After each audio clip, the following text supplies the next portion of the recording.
कई साल इंसानों के रहने के बाद एक ऐसा समय भी आया जब धरती पूरी तरह बंजर हो चुकी थी। हर जगह केवल बर्बादी का मंजर छाया था, मगर अभी कुछ जगह बाकी थी जहां पानी मौजूद था। मगर उन जगहों पर कुछ खतरनाक दानव जैसे दिखने वाले लोगों ने कब्जा कर रखा था। कहानी की शुरुआत मैक्स नाम के आदमी से होती है, जो किसी बंजर रेगिस्तान जैसी जगह पर अकेला खड़ा था और किसी बुरी यादों को भूलने की कोशिश में लगा था। तभी अचानक से कुछ लोग उसका पीछा करना शुरू कर देते हैं। ये लोग किसी राक्षस की तरह नजर आ रहे थे और कुछ ही देर में मैक्स उन लोगों के हाथों पकड़ा जाता है। वो लोग मैक्स को बंदी बनाकर अपने किले लेकर जाते हैं, जहां वो लोग मैक्स के सारे बाल काट देते हैं और उसकी पीठ पर टैटू बनाने वाली मशीन से कुछ लिख देते हैं। असल में मैक्स का खून कुछ ऐसा था कि वो किसी भी इंसान के शरीर को जरूरत के वक्त दिया जा सकता था। इसलिए वो लोग अब मैक्स का इस्तेमाल अपने लोगों को खून देने के लिए करने वाले थे। वो लोग मैक्स को पकड़कर उसके शरीर में गर्म लोहे से उनका निशान बनाने ही वाले थे कि तभी मैक्स वहां से भागने की कोशिश करता है। वो उस किले की पतली गलियों से इधर उधर खुद को बचाने के लिए भाग रहा था, मगर मैक्स की कुछ पुरानी बुरी यादें थी।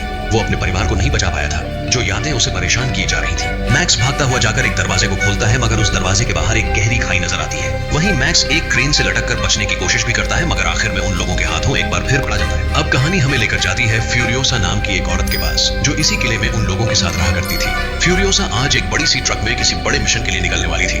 वो ट्रक पूरी तरह से पेट्रोल से भरा था और उनका सफर बेहद लंबा होने वाला था। अब कहानी हमें इस किले के राजा को दिखाती है, जो न जाने कितने सालों से जिंदा था। उसका शरीर बहुत अजीब सा हो चुका था और वो हमेशा अपने चेहरे पर एक मास्क पहन कर रहा करता था, जो उसे सांस लेने में मदद करता था। उस राजा का नाम इमोर्टन जो था, फ्यूरियोसा उस राजा की कई सारी बीवियों में एक थी, जिसे आज दूसरे इलाकों में पेट्रोल और बंदूकें चुराने के लिए भेजा जाना था। नीचे मौजूद सभी लोग जो का समर्थन कर रहे थे, क्योंकि वो मजबूर थे। उन्हें इस भयानक बंजर इलाके में पानी की जरूरत थी और जमीन से निकलने वाले पानी पे पूरी तरह जो ने कब्जा कर रखा था।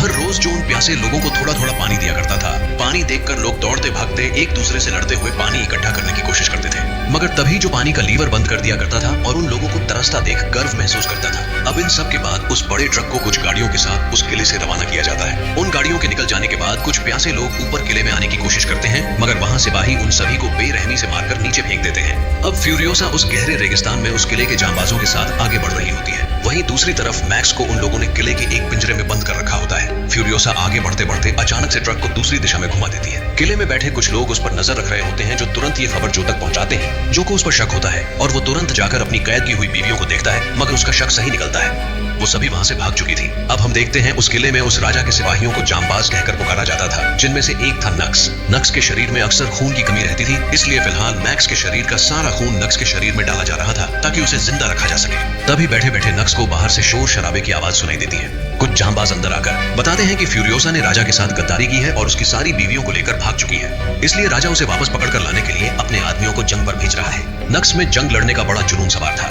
नक्स का और बाकी सभी जांबाजों का मानना था कि जंग में शहीद होकर वो जन्नत में जाकर मिल जाएंगे। नक्स अपने साथियों से उसे जंग में ले जाने की जिद कर रहा था, मगर उसके शरीर में अभी उतना खून नहीं था जितने में वो जंग में ज्यादा देर तक लड़ पाए। मगर उसके जिद करने पर वो लोग मैक्स को साथ में गाड़ी में टांग कर ले जाते हैं, ताकि जंग में नक्स को खून की कमी ना हो। वो लोग बहुत सारे थे और फ्यूरियोसा के ट्रक की तरफ बढ़ रहे थे। वो राजा जो भी उन्हीं गाड़ियों में से एक गाड़ी में मौजूद था। फ्यूरियोसा के साथ जा रहे जांबाजों को इस बात का कोई भी अंदाजा नहीं था कि फ्यूरियोसा जो कि बीवियों को लेकर कहीं और भाग रही है। तभी किले से निकली गाड़ियां सिग्नल फायर करना शुरू कर देती हैं। किले से आई गाड़ियां वहां पहुंचने लगती हैं और सभी फ्यूरियोसा को पकड़ने से पहले दूसरे इलाके के लोगों से उसका पीछा छुड़ाने का फैसला करते हैं। कुछ ही देर में वो लोग मिलकर सारे दुश्मनों को खत्म कर देते हैं और अब फ्यूरियोसा के ट्रक पर हमला करना शुरू कर देते हैं। मगर फ्यूरियोसा एक रेत के तूफान की तरफ बढ़ने लगती है, ताकि उसमें छुपकर उनसे बचा जा सके।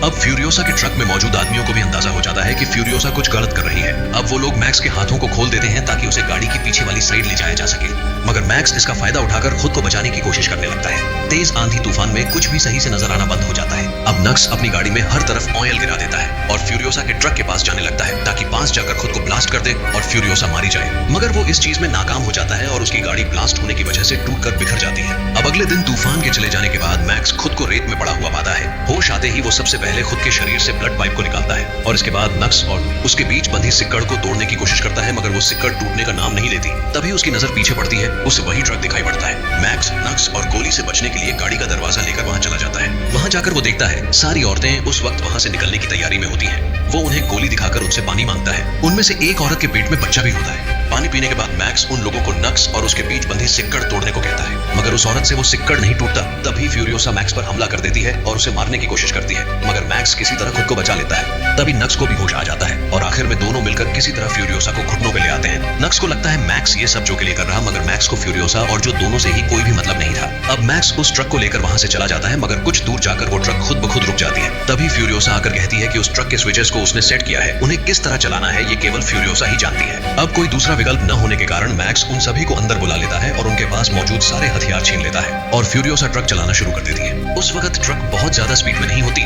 नक्स किसी तरह खुद को उठाता है और चुपके से जाकर ट्रक पर चढ़ जाता है। अब ट्रक आगे बढ़ रहा होता है और मैक्स अपने चेहरे पर मौजूद लोहे के मास्क को काटने की कोशिश में लगा होता है। तभी कुछ लोग उनका पीछा करते हुए वहां आने लगते हैं। फ्यूरियोसा कहती है ट्रक में कोई प्रॉब्लम है, पेट्रोल टैंक में कुछ फंसा हुआ है। मैक्स ट्रक के पिछले हिस्से में जाकर देखने का फैसला करता है। मैक्स जाकर ट्रक की निकली हुई फ्यूल टैंक्स की पाइप को जोड़ देता है और अपने चेहरे पे लगा मास्क भी काट देता है। लेकिन तभी पीछे से नक्स ट्रक में घुसकर फ्यूरियोसा पर हमला कर देता है, मगर सभी औरतें मिलकर उसे ट्रक से बाहर फेंक देती हैं। अब उन्हें एक इलाके से गुजरना था जहां के लोगों से फ्यूरियोसा ने पहले ही डील कर रखी थी, मगर क्योंकि उसने केवल खुद के गुजरने के बारे में कहा था, इसलिए सभी औरतें और मैक्स ट्रक के निचले हिस्से में छुप जाते हैं। अब फ्यूरियोसा उसे सभी स्विचेस समझा देती है और उसके पुकारने पर ट्रक लेकर भागने को कहती है। अब फ्यूरियोसा ट्रक को रोकती है और बाहर निकलकर उस इलाके के लोगों को वहां से गुजरने के बदले थोड़ा पेट्रोल देने वाली होती है कि तभी उसका पीछा करते करते बहुत से लोग वहां पहुंच जाते हैं। फ्यूरियोसा चिल्लाकर मैक्स को ट्रक भगाने के लिए कहती है। इलाके के लोग उस रास्ते में बम ब्लास्ट करके रास्ता बंद कर देते हैं। अब फ्यूरियोसा के ट्रक का उस इलाके के लोग और जो के आदमी सभी मिलकर पीछा करने लगते हैं। अब दोनों मिलकर उन सभी से लड़ने लगते हैं ताकि वहां से बचकर निकला जा सके। इसी चक्कर में उनके ट्रक का पीछे का एक हिस्सा अलग होकर तबाह हो जाता है, जो उस ट्रक के बेहद करीब पहुंच चुका था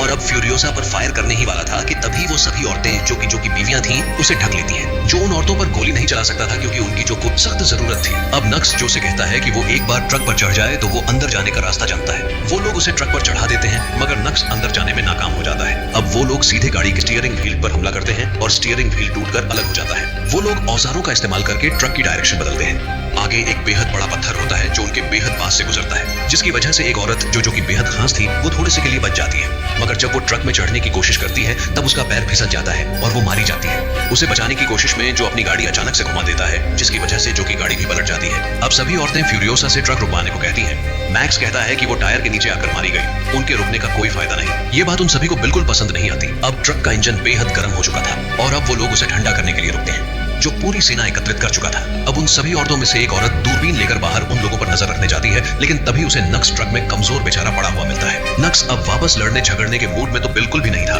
उस औरत को नक्स पर तरस आ जाता है। उनका सफर बहुत लंबा था और आगे बढ़ते बढ़ते अब रात हो चुकी थी। तभी अचानक से वो एक दलदल जैसी जगह से गुजरते हैं जहां उनके ट्रक का बैलेंस खराब होने लगता है और ट्रक के टायर मिट्टी में फंस जाते हैं। जो कि सेना उनका पीछा कर रही होती है, इसलिए वो लोग मिट्टी में डायनामाइट्स लगा देते हैं, जिसमें आकर उन लोगों की गाड़ियां फट जाती हैं। वो लोग कुछ देर के लिए वहां रुकते हैं। जो का आदमी बताता है उनका बेहद नुकसान हो चुका है, वहीं जो कि एक बीवी की जान भी जा चुकी थी। वो लोग ट्रक के टायर्स मिट्टी से बाहर निकालने की कोशिश में लगे थे, वहीं जो कि सेना में से एक गाड़ी उन सभी को खोजने निकली थी। वो लोग बहुत करीब पहुंच चुके थे। तभी नक्स उन सभी की मदद करने का फैसला करता है। फ्यूरियोसा एक स्नाइपर का इस्तेमाल करके उन लोगों की लाइट्स फोड़ देती है और उससे निकले शीशे जाकर उनमें से एक को अंधा कर देते हैं। अब मैक्स और नक्स मिलकर ट्रक को एक पेड़ से बांधते ताकि ट्रक के टायर्स को मिट्टी से बाहर निकाला जा सके। वहीं दूसरी तरफ वो लोग गुस्से में आकर बिना देखे फायर करना शुरू कर देते हैं। आखिर में किसी तरह टायर्स वापस निकल जाते हैं, मगर वो लोग जल्द ही वहां पहुंचने वाले थे। मैक्स एक ऑयल का कैन लेकर उनके पास चला जाता और जाने से पहले कहता है अगर वो थोड़ी देर में लौटकर नहीं आया तो उसे छोड़कर वो लोग आगे बढ़ जाएं। वो लोग ट्रक थोड़ा आगे लेकर जाते हैं। इतने में एक बेहद जोरदार धमाका होता है। धुएं में से केवल एक आदमी बाहर की तरफ आता हुआ नजर आता है। वो मैक्स था जो उन्हें मारकर उनकी सारी गोलियां और बंदूकें ले आया था, साथ में एक गाड़ी की स्टीयरिंग व्हील भी लेकर आया था। अब वो लोग अपने आगे के सफर पे निकलते हैं और ऐसे ही रात गुजर जाती है। अब फ्यूरियोसा मैक्स को बताती है कि वो लोग किसी ऐसी जगह पे जा रहे हैं जहां हर तरफ हरियाली अभी बची हुई है, वहां जाकर वो लोग शांति और सुकून से रहेंगे। अब फ्यूरियोसा को एक देखी देखी सी जगह नजर आती है। वो लोग ट्रक लेकर वहां पहुंचते हैं। तभी एक औरत वहां मदद के लिए आवाज लगा रही होती है। ये किसी चाल की तरह लग रहा था। शायद फ्यूरियोसा उन लोगों को पहले से जानती थी। फ्यूरियोसा अपने बारे में सब कुछ चिल्ला चिल्ला कर बता दी है। उसके इतना करते ही वो औरत अपने साथियों को आवाज लगाती है और उसके सभी साथी बाहर आ जाते हैं। वो लोग फ्यूरियोसा को पहचान लेते हैं क्योंकि वो उनके साथ ही जन्मी थी। फ्यूरियोसा को बचपन में जो के आदमी उनके पास से चुरा ले गए थे। अब फ्यूरियोसा उनसे उस हरी भरी घाटी के बारे में पूछती है। तब वो सभी बताती हैं कि वो घाटी कब की तबाह हो गई। वहां का सारा पानी सूख गया और उन्हें वो जगह छोड़नी पड़ गई। ये सुनकर फ्यूरियोसा को बहुत बुरा लगा। वो लोग उसी जगह पे रुक गए और देखते ही देखते रात हो गई। रात के वक्त फ्यूरियोसा मैक्स से कहती है कि हरी भरी जगह तो नहीं, मगर वो जो से बहुत दूर जा सकते हैं जहां जो उन्हें दोबारा नहीं ढूंढ पाए। फ्यूरियोसा कहती है अगली सुबह वो लोग ट्रक यहीं छोड़ देंगे और बाइक्स पे ज्यादा से ज्यादा पेट्रोल लेकर निकलेंगे। मैक्स उसकी बात से सहमत हो जाता है और सभी बाइक्स लेकर निकलते हैं, लेकिन तभी मैक्स उन सभी को रोक देता है और उन्हें कहता है कि जिस जगह वो जाना चाहती हैं वो बहुत दूर है और वो लोग इतने से तेल में बाइक्स पे वहां नहीं पहुंच पाएंगे। कैसा हो अगर वो लोग वापस लौटकर जो के किले पे कब्जा कर ले। शुरुआत में ये चीज उन्हें बहुत मुश्किल लगती है, मगर फ्यूरियोसा को ये ज्यादा बेहतर ऑप्शन लगता है। अब जो अपनी सेना के साथ बैठा इस सोच में था कि उसने अपनी सारी बीवियों को गंवा दिया, लेकिन तभी उसकी नजर पड़ती है फ्यूरियोसा के ट्रक पर जो किले की तरफ बढ़ रहा होता है। वो लोग एक बार फिर जंग के लिए तैयार हो जाते हैं और कुछ ही देर में फ्यूरियोसा और सभी पर हमला करने लगते हैं। अब नक्स इंजन में अपने मुंह से ऑयल स्प्रे करता है, जिसकी वजह से ट्रक कुछ देर के लिए बहुत ज्यादा स्पीड पकड़ लेता है। अब जो अपनी सेना लेकर बड़ी ही तेजी से उनकी तरफ बढ़ने लगता है, जो कि आदमी ट्रक में सिक्कड़ फंसाना शुरू कर देते हैं ताकि ट्रक को रोका जा सके। मैक्स उन सिक्कड़ों को काटने लगता है, लेकिन वो लोग और भी ज्यादा तेजी से हमला करना शुरू कर देते हैं। उन लोगों के बीच बहुत ज्यादा खतरनाक लड़ाई चालू हो जाती है, जिसमें वो लोग सभी औरतों में से एक को चुरा लेते हैं। उनसे लड़ते लड़ते मैक्स का पैर फिसल जाता है, मगर फ्यूरियोसा उसे पकड़ लेती है। मौके का फायदा उठाते हुए एक जंगबाज फ्यूरियोसा की कमर पर चाकू भोंक देता है। अब मैक्स उन लोगों से एक बड़ी गाड़ी छीन लेता है। फ्यूरियोसा अपनी कमर से चाकू निकाल देती है। अब फ्यूरियोसा को ट्रक चलाने में तकलीफ होने लगती है। कई घंटों की लड़ाई के बाद आखिर में जो मारा जाता है, मगर उसके बहुत से आदमी अभी भी जिंदा थे। आखिर में नक्स अकेला बचा होता है ट्रक में और जानबूझकर ट्रक को पलटकर खुद की जान दे देता है और अपने साथ उन सभी को ले मरता है। अब वो लोग किले तक पहुंचने वाले थे, लेकिन फ्यूरियोसा बेहद बुरी हालत में थी। उसके शरीर से बहुत खून गिर चुका था। अब मैक्स अपने शरीर से पाइप जोड़कर फ्यूरियोसा को खून देता है। अब वो लोग वापस किले पहुंचते हैं और सभी को जो की लाश दिखाते हैं। ये देखकर वहां के लोगों में खुशी की लहर छा जाती है। अब वो लोग फ्यूरियोसा को नई रानी का दर्जा दे देते हैं। पानी हर किसी के लिए खोल दिया जाता है। कई लोगों को ऊपर की हरी भरी दुनिया देखने का मौका मिलता है और हमारी कहानी यहीं खत्म होती है। हमारे चैनल को सब्सक्राइब करना ना भूलें। हम ऐसी और भी धमाकेदार मूवी रिकैप्स लाते रहते हैं।